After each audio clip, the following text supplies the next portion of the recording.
जय हिंद मेरे प्यारे साथियों। तो आप सब कैसे हैं? उम्मीद करते हैं कि आप लोग बहुत अच्छे होंगे। मेरे प्यारे साथियों, आज की वीडियो में हम बात करने वाले हैं सर्वनाम, जो कि इसके पहले वीडियो में हम आप लोगों को संज्ञा प्रोवाइड करा चुके हैं। अभी तक आप उस वीडियो को नहीं देखे हैं तो उस वीडियो को जाकर एक बार जरूर देखिएगा, क्योंकि उसका लिंक जो मैं डिस्क्रिप्शन में प्रोवाइड करा दूंगा। इसके पहले हमने संज्ञा पढ़ाया था, क्योंकि हिंदी पाठ्यक्रम के अनुसार सबसे पहले जो है संज्ञा होता है। मैंने संज्ञा आप लोगों को प्रोवाइड करा दिया है। अब जो हम बात करने वाले हैं जो कि सर्वनाम है। तो मेरे प्यारे साथियों, हम इस वीडियो के माध्यम से आपको सर्वनाम जो है प्रोवाइड कराएंगे, तो आप हमारे वीडियो को एंड तक बने रहिएगा। क्योंकि मेरे YouTube चैनल पर नया है तो चैनल को एक बार सब्सक्राइब कर दीजिए, ताकि हमारे जो भी नोटिफिकेशन होगा आप तक जरूर पहुंचेगा। तो मेरे प्यारे साथियों, आज हम बात करने वाले हैं वो है सर्वनाम, जो कि यहाँ पर देख सकते हैं सर्व प्लस नाम, यानी लिखा हुआ है कि सर्वनाम एक प्रकार का क्या है? सर्वनाम एक प्रकार का बीकारी शब्द है जो लिंग वचन काल कारक के अनुसार परिवर्तन किया जाता है। जैसे आप लोग संज्ञा में भी देखे होंगे वीडियो में, तो आप लोग को समझ में आ गया होगा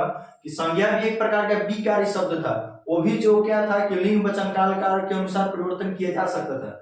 लेकिन इसमें भी यहाँ पर देख सकते हैं कि ये भी जो है कि दो शब्दों के युग से बना होता है। सर्वनाम भी जो होता है वो दो शब्दों के युग से क्या होता है? बना होता है। जैसे यहाँ पर हम बताए हैं कि सर्व प्लस नाम, सर्व प्लस नाम यानी सर्वनाम, इसका यानी सभी, सर्व मतलब होता है सभी यानी सब, असंख्य, इसका शाब्दिक अर्थ यही हो गया कि सबका नाम ही एक प्रकार का क्या कहलाता है? सर्वनाम कहलाता है। यहाँ पर कुछ जो है परिभाषा में आपको बताएंगे कि वह शब्द यानी वह शब्द जो संज्ञा के स्थान पर परिवर्तन किया जाता है उसे सर्वनाम कहते हैं। इसका उदाहरण कुछ हम आप लोगों को बताने का प्रयास कर रहे हैं। जैसे यहाँ पर लिखा है कि वह राम है, यानी वह राम है, तो वह क्या है? वह एक प्रकार का सर्वनाम है। वहीं पर देख सकते हैं राम क्या है? राम एक प्रकार का नाम है, और नाम क्या हो गया? संज्ञा हो गया। मैं आपको और भी है कुछ उदाहरण समझा रहा है। तो उदाहरण जो है कुछ इस प्रकार से, जैसे यहाँ पर लिखा हुआ है कि यह मेरा मकान है। इसमें हम लोग को सर्वनाम को पकड़ना है, यानी सर्वनाम इसमें क्या है और संज्ञा क्या है। यहाँ पर देख सकते हैं कि यह जो है, यह क्या है? यह एक प्रकार का, यह जो एक प्रकार का है, यह एक प्रकार का सर्वनाम है। वही हम बात करते हैं कि मेरा भी एक प्रकार का क्या है? मेरा भी एक प्रकार का सर्वनाम है। यहाँ पर मकान जो हो गया, मकान आपका संज्ञा हो गया। यहाँ पर हम आपको कुछ नोट पॉइंट में जो है बातें बता रहा हूं, उसको ध्यान दीजिएगा और जो है कि आप लोग नोट बनाते चलिएगा। क्योंकि देखिए मेरे प्यारे साथियों, आप चाहे जो भी कॉम्पिटेटिव की तैयारी कर रहे हैं या बोर्ड लेवल एग्जाम की तैयारी कर रहे हैं, तो उसके लिए सबसे बेहद जरूरी होता है नोट्स बनाने। क्योंकि देखिए आप जो है नोट्स बनाइएगा तभी आप एग्जाम जैसे ही नजदीक में आएगा आप उसको रिवीजन कर पाइएगा। तो यहाँ पर ध्यान दीजिएगा, हम नोट पॉइंट में कुछ बात करने वाले हैं। जैसे यहाँ पर लिखा है कि सर्वनाम के साथ, यानी सर्वनाम के साथ सर्वनाम हो तो सर्वनाम कहलाता है। यानी जैसे यहाँ पर लिखा है कि यहाँ पर देख सकते हैं या मेरा, ये क्या है? दोनों एक प्रकार का सर्वनाम है। यानी यह मेरा मकान है, इसको बोलिए। अच्छा है, इसको ऐसे बोल सकते हैं कि यह मकान है या मेरा मकान है। दोनों में क्या दिख रहा है? दोनों में आपको सर्वनाम दिख रहा है। यहाँ पर देख सकते हैं कि दोनों में आपको सर्वनाम दिख रहा है। उसी प्रकार एक और हम आपको उदाहरण बता रहे हैं। जैसे यहाँ पर देख सकते हैं कि यह मकान मेरा है, यानी यहाँ पर ये क्या हो गया? एक प्रकार का सर्वनाम हो गया, एक प्रकार का सर्वनाम हो गया। और जो है कि मकान क्या हो गया? मकान भी एक प्रकार का क्या हो गया? संज्ञा हो गया। और संज्ञा के बाद जो आया है फिर सर्वनाम, यहाँ पर देख सकते हैं संज्ञा का बाद जो आया है ये भी एक प्रकार का क्या है? ये भी एक प्रकार का ये भी जो मेरे प्यारे साथियों, ये भी एक प्रकार का क्या है? ये भी एक प्रकार का सर्वनाम है। तो यहाँ पर नोट पॉइंट थोड़ा ध्यान से दीजिएगा, ध्यान से देखिएगा। यहाँ पर लिखा है नोट पॉइंट में कि यदि सर्वनाम के साथ, यानी यह क्या हो गया? यह एक प्रकार का सर्वनाम हो गया। और वही बोल रहा है कि यदि सर्वनाम के साथ संज्ञा शब्द, यानी संज्ञा शब्द आए तो वह क्या कहलाता है? वह सर्वनामिक विशेषण कहलाता है। यानी सर्वनाम के साथ यदि आपका संज्ञा शब्द आ जाता है तो क्या कहलाता है? वह एक प्रकार का सर्वनामिक विशेषण कहलाता है। जैसे यहाँ पर हम आपको सबसे पहले ही बता दिए कि यह मकान मेरा है, यानी यह क्या है? यह एक प्रकार का सर्वनाम है, और सर्वनाम के साथ क्या है? मकान। मकान क्या है? मकान एक प्रकार का संज्ञा है। तो मेरे प्यारे साथी उम्मीद करते हैं कि आप लोग यहाँ तक तो स्पष्ट समझ ही गए होंगे। अब हम बात करने वाले हैं वह जो है कि सर्वनाम के भेद कितने होते हैं। तो यहाँ पर देख सकते हैं कि हमने स्पष्ट रूप से लिख चुका है कि सर्वनाम के भेद जो है वह 6 प्रकार के होते हैं। जैसे नंबर 1 में यहाँ पर आप देख सकते होंगे कि पुरुषवाचक सर्वनाम, उसके बाद नंबर 2 में क्या है निश्चयवाचक सर्वनाम, नंबर 3 में क्या है अनिश्चयवाचक सर्वनाम, नंबर 4 में क्या है संबंधवाचक सर्वनाम, नंबर 5 में क्या है प्रश्नवाचक सर्वनाम, नंबर 6 में क्या है निजवाचक सर्वनाम। यानी सर्वनाम के जो है 6 भेद होते हैं जो कि इस प्रकार से है। अब हम बात करेंगे कि हिंदी की मूल सर्वनाम की कुल संख्या कितनी है, यानी हिंदी की मूल सर्वनाम की कुल संख्या कितनी है। तो यहाँ पर देख सकते हैं कि हिंदी की मूल सर्वनाम की जो संख्या है वह जो है कि 11 है। जैसे कि यहाँ पर देख सकते हैं हमने लिखे हैं स्पष्ट रूप से, जैसे मैं और तू, ये क्या हो गया, यह जो है कि पुरुषवाचक सर्वनाम हो गया। वही बात करते हैं कि जो और सो, जो और सो क्या हो गया संबंधवाचक सर्वनाम हो गया। यह और वह, ये क्या हो गया, यह हो गया निश्चयवाचक सर्वनाम। आप क्या हो गया निजवाचक सर्वनाम। कौन क्या, ये क्या हो गया, यह हो गया प्रश्नवाचक सर्वनाम। कोई कुछ, ये क्या हो गया अनिश्चयवाचक सर्वनाम। यानी कि हिंदी की मूल सर्वनाम जो है 11 होता है, जो कि इस प्रकार से है। आप लोग अपना भी नोट पॉइंट बनाते चलेगा, क्योंकि हम आगे और पढ़ाएंगे तो आपको जो है कि स्पष्ट रूप से समझ में आएगा। क्योंकि देखिए मेरे प्यारे साथियों, आप लोग नोट पॉइंट बनाइएगा तो नोट पॉइंट भी इस प्रकार से ही लिखिएगा। और जो है कि हम इस 11 जो है मूल सर्वनाम दिया है, उन 11 को आपको उदाहरण तौर पे बताएंगे ताकि आप लोग को स्पष्ट रूप से समझ में। अब हम बात करने वाले हैं मेरे प्यारे साथियों, अब जो हम बात करने वाले हैं वह क्या है, तो वह है पुरुषवाचक सर्वनाम। यानी यहाँ पर देख सकते हैं कि नंबर 1 में हम लिखे क्या है, नंबर 1 में हमने लिखा है पुरुषवाचक सर्वनाम। उसका जो है कुछ क्या है परिभाषा है, यहाँ पर देख सकते हैं। यहाँ पर पुरुषवाचक सर्वनाम का जो है परिभाषा जो है इस प्रकार का है, वह सर्वनाम जो 3 पुरुष, यानी वह सर्वनाम जो 3 पुरुष का वर्णन कराता है उसे क्या कहते हैं, उसे पुरुषवाचक सर्वनाम कहते हैं। यानी पुरुषवाचक सर्वनाम का जो परिभाषा होता है वह यह कहता है कि वह पुरुष जो 3 पुरुष का वर्णन कराता है उसे क्या कहते हैं, उसे पुरुषवाचक सर्वनाम कहते हैं। अब बात करते हैं कि पुरुषवाचक सर्वनाम का भी 3 भेद होता है। यहाँ पर देख सकते हैं कि पुरुषवाचक सर्वनाम का भी 3 भेद होता है। वह कौन कौन सा होता है, तो यहाँ पर देख सकते हैं कि पहले आता है उत्तम पुरुष, उसके बाद आएगा मध्यम पुरुष, उसके बाद अन्य पुरुष। यानी हम आपको बताने का प्रयास कर रहे हैं। जैसे उत्तम पुरुष, उत्तम पुरुष का मतलब वह हो गया वक्ता, यानी क्या हो गया बोलने वाला, जो बोल रहा है वो क्या हो गया बोलने वाला, यानी जो बोल रहा है वो क्या हो गया, वह हो गया वक्ता। और श्रोता का मतलब है सुनने वाला। यानी उत्तम पुरुष बोल रहा है किससे, मध्यम पुरुष। तो मध्यम पुरुष का काम क्या है, मध्यम पुरुष का काम है सुनने वाला। यानी मध्यम पुरुष काम क्या कर रहा है कि उत्तम पुरुष का बात को सुन रहा है, यानी श्रोता वह है। अब बात करते हैं कि अन्य पुरुष, यानी उत्तम पुरुष और मध्य पुरुष का जो बात सुने, जिसको बोलते हैं तीसरा, वही कहलाता है अन्य पुरुष। यानी दोनों का जो बात सुने वो क्या कहलाता है, वह कहलाता है अन्य पुरुष। अब हम बात करते हैं, मेरी बात जो करने वाले हैं वो है कि उत्तम पुरुष। यानी उत्तम पुरुष में यहाँ पर देख सकते हैं लिखा हुआ है कि मैं, हम के साथ क्या है कारक विभक्ति है। यहाँ पर देख सकते हैं, आप लोगों को दिखाई दे रहा होगा कि मैं हम के साथ क्या है कारक विभक्ति है। यानी मेरा, मुझको, हमको, मुझसे, हमारी, हम सब, यानी ये सब क्या है, यह सब जहां पर भी दिखे यह क्या है, यह जो है कि उत्तम पुरुष है। जैसे आपको हम उदाहरण में समझाने का प्रयास कर रहे हैं, यहाँ पर उदाहरण दे रहे हैं। जैसे लिखा है कि मैं परिवार चलाना चाहता हूं, यानी इसमें उत्तम पुरुष क्या है, उत्तम पुरुष की बात कर रहा है मैं, यानी मैं परिवार चलाना चाहता हूं।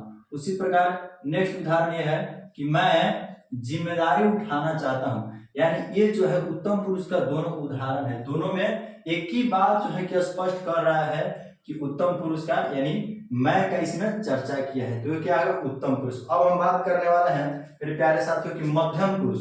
मध्यम पुरुष का मतलब क्या होता है, जैसे यहाँ पर लिखा है कि तू, आप, तू आपके साथ क्या होगा, कारक विभक्ति होगा। जैसे तेरा, तुझको, आपको, आपसे, तुम्हारा, तुझको इत्यादि, यह सब क्या देखने को मिल रहा है, यह सब जो है मध्यम पुरुष है। इसमें भी हम आपको उदाहरण तौर पे बता रहे हैं। जैसे तुझे ज्यादा बोलना चाहिए, यानी यहाँ पर इसमें देख सकते हैं कि तुझे लिखा है, यानी तुझे क्या हो गया, तुझे जो है कि मध्यम पुरुष हो गया। यानी उत्तम पुरुष जो है कि मध्यम पुरुष से बोल रहा है कि तुझे जो है कि ज्यादा बोलना चाहिए।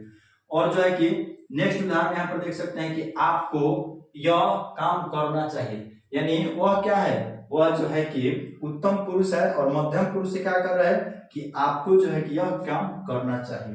तो उम्मीद करते हैं कि आप लोग जो है कि उत्तम पुरुष मध्यम पुरुष समझ गए। अब हम बात करने वाले हैं जो कि हम बात करने वाले हैं तीसरे नंबर पे। तीसरे नंबर पे जो है कि अन्य पुरुष है, यानी य, व, ए, वे के साथ क्या है, के साथ कारक विभक्ति है, यानी उसका, इसका, इन्होंने, वो, उनकी, यानी यह सब क्या है, यह सब जो है कि अन्य पुरुष है।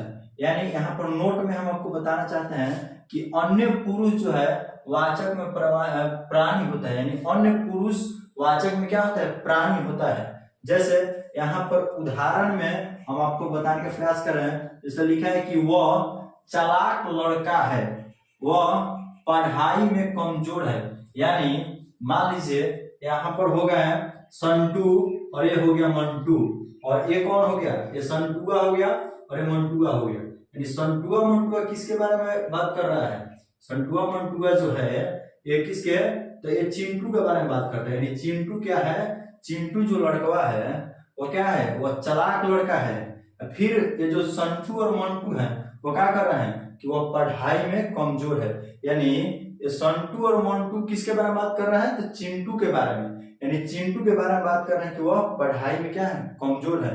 फिर बात कर रहे हैं कि चालाक लड़का है, यानी वह चालाक लड़का है। ये कौन बात कर रहे हैं, यानी संटू और मंटू किसके बारे में, तो चिंटू के बारे में। तो उम्मीद करते हैं कि आप लोग जो है कि उदाहरण तौर पे जो है कि अन्य पुरुष जो है कि समझ चुके हैं। अब हम बात करने वाले हैं निजवाचक सर्वनाम से स्टार्ट करेंगे, क्योंकि यहाँ पर नंबर 1 में क्या है, निजवाचक सर्वनाम, जो कि इसका कुछ परिभाषा है। जो किसी निश्चित होने का बोध कराता है उसे हम लोग क्या कहते हैं, निश्चयवाचक सर्वनाम या संकेतवाचक सर्वनाम कहलाता है। यानी निश्चयवाचक सर्वनाम ही एक प्रकार क्या कहलाता है, संकेतवाचक सर्वनाम कहलाता है। इसमें हम आपको जो है कुछ नोट पॉइंट, प्यारे साथियों अब जो है कि यहाँ पर देख सकते हैं कि हमने नोट पॉइंट में लिख रखा है कि वस्तु का क्या होता है, बोध होता है, यानी कि वस्तु का बोध होता है। यदि फर्स्ट और सेकंड दोनों पड़ोसी सर्वनाम मिला तो वह क्या कहलाएगा, वह सर्वनाम ही कहलाएगा।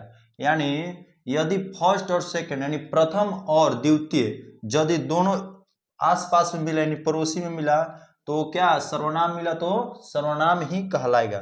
कौन सी सर्वनाम कहलाएगा मेरे प्यारे साथी, यहाँ पर देख सकते हैं कौन सी सर्वनाम कहलाएगा, तो यहाँ पर जो है कि निश्चयवाचक सर्वनाम या संकेतवाचक सर्वनाम कहलाएगा।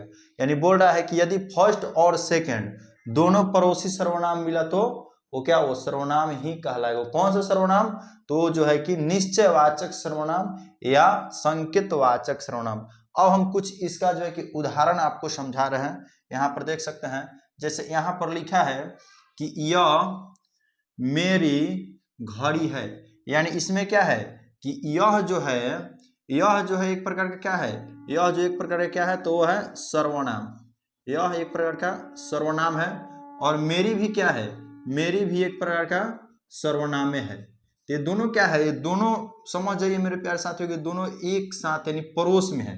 ये दोनों जो है कि पड़ोस में है। और घड़ी क्या हो गया, घड़ी जो हो गया यहाँ पर संज्ञा हो गया। यानी इसमें स्पष्ट रूप से लिखा है कि यदि फर्स्ट और सेकंड दोनों पड़ोसी सर्वनाम मिला तो सर्वनाम ही कहलाएगा। यानी यह मेरी घड़ी है, यानी यह इसमें सर्वनाम है और मेरी भी सर्वनाम है। अब यहाँ पर सेकंड उदाहरण में हम देखते हैं कि यह मेरा घर है, यानी यह भी क्या है, यह भी जो है यह सर्वनाम है, और जो कि यह भी सर्वनाम है और मेरा भी सर्वनाम है। तो इसमें भी आपको उसी प्रकार से उदाहरण में दिख रहा होगा कि यह मेरा घर है। घर क्या हो गया? घर यानी संज्ञा हो गया। ठीक है, तो यहाँ पर देख सकते हैं, उम्मीद करते हैं कि आप लोग यहाँ तक तो समझ में आ गया होगा। अब हम अगले में बात करेंगे जो यहाँ पर दिखाई दे रहा होगा। अब हम आगे बात करने वाले हैं जो कि इस प्रकार से यहाँ पर देख रहे हैं कि ये क्या लिखा है कि अनिश्चयवाचक सर्वनाम, यानी अनिश्चयवाचक सर्वनाम। कुछ इसका उदाहरण समझेंगे। यहाँ पर लिखा हुआ है कि जो किसी अनिश्चित व्यक्ति वस्तु का बोध कराता है उसे अनिश्चित सर्वनाम कहते हैं। यानी इसमें स्पष्ट रूप से लिखा है कि जो किसी अनिश्चित व्यक्ति वस्तु आदि का बोध कराता है उसे हम लोग क्या कहते हैं? अनिश्चित सर्वनाम कहते हैं। कुछ यहाँ पर आपको उदाहरण से समझाने का प्रयास कर रहे हैं। यहाँ पर लिखा है कि रवि सर कुछ खा रहे हैं। यानी इसमें आपको क्या दिख रहा है? अनिश्चित का भावना दिख रहा है। यानी रवि सर कुछ खा रहे हैं, ये कंफर्म नहीं है कि रवि सर क्या खा रहे हैं। इसमें क्या है? रवि सर कुछ खा रहे हैं, यानी अनिश्चित वाचक सर्वनाम का इसमें जो है कि भावना आपको दिख रहा है। अब सेकंड उदाहरण में हम देखेंगे, यहाँ पर लिखा है कि कोई आ रहा है। यानी आपको ये कंफर्म नहीं है कि कौन आ रहा है, लेकिन वहां पर क्या है कि कोई आ रहा है। उसी को हम लोग क्या बोलेंगे कि अनिश्चित सर्वनाम। जैसे यहाँ पर एक और उदाहरण आपको बता रहे हैं। यहाँ पर लिखा है कि दरवाजे पर कोई आया है। यानी कि दरवाजे पर कोई आया है, एक कंफर्म नहीं है कि कौन से व्यक्ति है और जो है कि किस लिए आए हैं, ये हमको मालूम नहीं है। केवल हमको ये मालूम है कि दरवाजे पर कोई आया है। कुछ चमक रहा है, यानी आपको ये मालूम नहीं है कि क्या चमक रहा है, लेकिन आपको इतना मालूम जरूर है कि कुछ चमक रहा है। उम्मीद करते हैं कि आप लोग जो है कि अनिश्चयवाचक सर्वनाम का उदाहरण समझ गए। अब हम आगे बात करते हैं। मेरे प्यारे साथियों, आप यहाँ पर देख सकते हैं कि ये अनिश्चयवाचक सर्वनाम जो है उसको पहचानने का नियम यही है कि कोई प्राणीवाचक होगा और कुछ में क्या होगा? वस्तुवाचक यानी अप्राणीवाचक। यानी कि अनिश्चयवाचक सर्वनाम पहचानने का नियम आपको उदाहरण में यही बता रहा है कि कोई प्राणीवाचक होगा और कुछ में क्या होगा कि वस्तुवाचक होगा और अप्राणीवाचक होगा। अब हम नेक्स्ट में बात करते हैं, वह है जो कि संबंधवाचक सर्वनाम। यहाँ पर आपको दिखाई दे रहा होगा कि संबंधवाचक सर्वनाम, इसको पहचानने का नियम क्या है? जिसके उदाहरण में जो दिखे सो दिखे वह क्या होगा? वह संबंधवाचक सर्वनाम। अब हम बात करते हैं, इसका उदाहरण है, यहाँ पर देख रहे हैं कि वह सर्वनाम जो दो वाक्यों को जोड़ता है उसे संबंधवाचक सर्वनाम कहते हैं। यानी कि वह सर्वनाम जो दो वाक्यों को क्या करता है? आपस में जोड़ता है, उसे हम संबंधवाचक सर्वनाम कहते हैं। हम आपको यहाँ पर उदाहरण के तौर पर समझा रहे हैं। यहाँ पर देख सकते हैं, लिखा है कि जो करोगे सो भरोगे। यानी यहाँ पे क्या करें कि दो वाक्यों क्या करें? आपस में जोड़ रहा है कि जो करोगे सो भरोगे। यानी लास्ट में क्या है? गे गे। यानी दो वाक्य क्या किया कि आपस में जोड़ दिए। उसी प्रकार है, नेक्स्ट उदाहरण में लिखा है कि जिसकी लाठी उसकी भैंस। शायद आपको इस उदाहरण से याद आ रहा होगा कि गांव में अक्सर लोग के माइंड में ये होता है, कभी झगड़ा होगा चाहे कुछ भी होगा तो क्या करता है? वो कहता है कि जिसकी लाठी उसकी भैंस, यानी उसमें बल का बात कर देता है। तो चलिए, हम लोग को उससे तो मतलब है नहीं, हम लोग को यहाँ पे पढ़ाई कर रहे हैं, पढ़ाई से मतलब है। अब यहाँ पर लिखा है कि जिसकी लाठी उसकी भैंस। यहाँ पर इसमें देख रहे हैं कि जिसकी और उसकी, यानी इसमें भी क्या क्या है कि दो वाक्यों को आपस में जोड़ दिया है। अब यहाँ पे हम लोग थर्ड उदाहरण में देखेंगे, जैसे लिखा है कि जैसा करोगे वैसा भरोगे।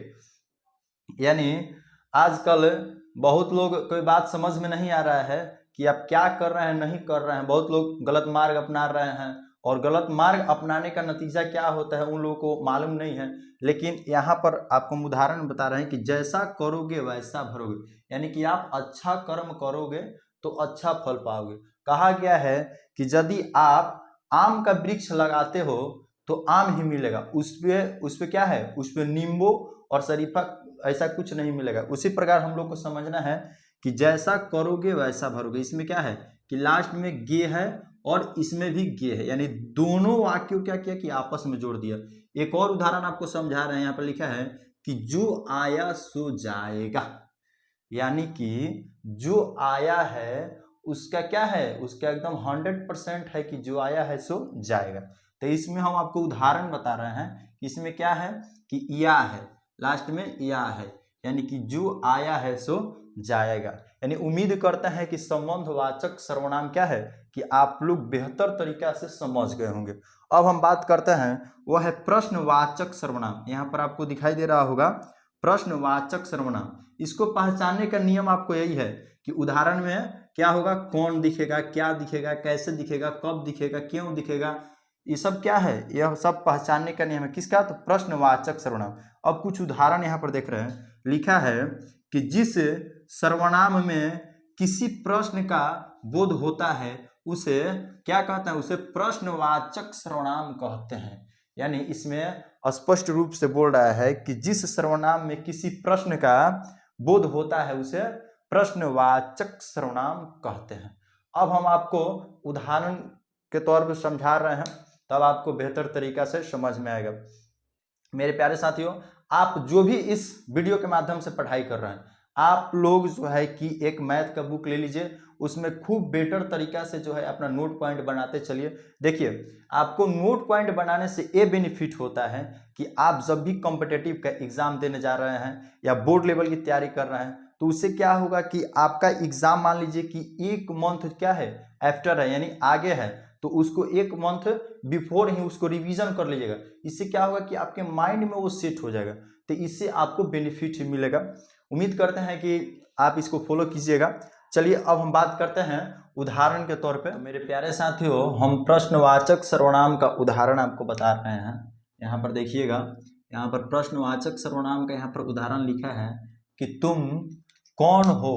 यानी हम आपको उदाहरण में ही बताएं कि इसको पहचानने का नियम ही है कौन, कैसे और जो है कि किसकी, क्या, ये सब क्या है, ये सब जो है प्रश्नवाचक सर्वनाम को पहचानने का नियम है। यानी कि उदाहरण में आपको हम समझा रहे हैं कि तुम कौन हो, यहाँ पर देख सकते हैं लिखा हुआ है कि तुम कौन हो, या सेकंड उदाहरण देखेंगे लिखा है कि यह काम कैसे हुआ, या थर्ड उदाहरण में यहाँ पर लिखेंगे कि यह किसकी पेन है, और फोर में देखेंगे कि बाहर कौन ठहरा है। यहाँ पर आपको हम 4 उदाहरण दिए, किसका, तो प्रश्नवाचक सर्वनाम का, जिसमें आपको हम उदाहरण में बताए हुए थे कि इसको पहचानने का नियम क्या है, कौन, क्या, कैसे, कब। यानी उसको आपको उदाहरण में जहां पर भी दिखे कौन, क्या, कब, कैसे, तो आप समझ सकते हो क्या है कि प्रश्नवाचक सर्वनाम है। अब हम बात करते हैं वह है निजवाचक सर्वनाम। यहाँ पर आपको दिखाई दे रहा होगा लिखा है कि निजवाचक सर्वनाम। निजवाचक सर्वनाम यहाँ पर लिखा हुआ है, क्या लिखा है कि निजवाचक सर्वनाम। इसका उदाहरण हम आपको बता रहे हैं यहाँ पर, इसका जो है कि परिभाषा कुछ इस प्रकार से है, जो लिखा है कि वह सर्वनाम जो स्वयं खुद अपने, यानी कि वह सर्वनाम जो स्वयं खुद अपने आप के लिए बात करे उसे निजवाचक सर्वनाम कहते हैं। यानी इसमें इस परिभाषा में यह बता रहा है कि वह सर्वनाम जो स्वयं खुद अपने आप के लिए बात करे उसे हम लोग क्या कहते हैं, निजवाचक सर्वनाम कहते हैं। यहाँ पर नोट पॉइंट में ध्यान दीजिएगा, यहाँ पर नोट पॉइंट में लिखा है कि कहने वाला, यानी कि कहने वाला क्या है, खुद के लिए कहे तो ये निजवाचक सर्वनाम कहलाएगा। यानी कि जो व्यक्ति केवल अपने बारे में ही यदि कह रहा है तो क्या कहलाएगा, वह निजवाचक सर्वनाम कहलाएगा। यहाँ पर हम आपको निजवाचक का उदाहरण समझा रहे हैं, देखिएगा यहाँ पर आपको दिखाई दे रहा होगा निजवाचक का उदाहरण। जैसे लिखा है कि मैं स्वयं अपने गाड़ी से जाऊंगा। यानी वो क्या कर रहा है, उदाहरण से आपको स्पष्ट रूप से समझ में आ रहा होगा कि इसमें कह रहा है कि मैं स्वयं अपने गाड़ी से जाऊंगा। यानी क्या कर रहा है कि जो बोल रहा है वो अपने बारे में ही बोल रहा है। यानी वो किसका उदाहरण बोल रहा है, तो निजवाचक सर्वनाम का। यहाँ पर सेकंड उदाहरण में देखेंगे, सेकंड उदाहरण देखा है कि मैं खुद चला जाऊंगा। यानी इसमें भी क्या है कि अपने बारे में ही बोल रहा है। बोलने वाला व्यक्ति क्या बोल रहा है कि अपने बारे में बोल रहा है कि मैं खुद चला जाऊंगा। यहाँ पर थर्ड उदाहरण में देखते हैं कि मैं अपना काम स्वयं करता हूँ। यानी कोई व्यक्ति है और जो है कि अपने काम के बारे में बता रहा है कि मैं अपना काम जो है कि स्वयं करता हूँ। तो इससे आपको स्पष्ट हो गया होगा कि निजवाचक सर्वनाम का परिभाषा और उदाहरण से आपको स्पष्ट हो गया होगा कि जो है कि इस प्रकार से। अब हम अगले वीडियो में बात करेंगे जो कि विशेषण होगा। तो उम्मीद करते हैं कि आप लोग सर्वनाम जो है कि बेहतर तरीका से समझ गए होंगे। अब जो है कि आगे हम वीडियो में बात करेंगे विशेषण का, तो विशेषण हम नेक्स्ट वीडियो में पढ़ेंगे। आज के लिए इतना ही। उम्मीद करते हैं कि वीडियो आप लोगों को अच्छा लगा होगा, तो लाइक शेयर कमेंट करके ज़रूर बताइएगा। मिलते हैं इसी के साथ नेक्स्ट वीडियो में। अभी के लिए जय हिंद।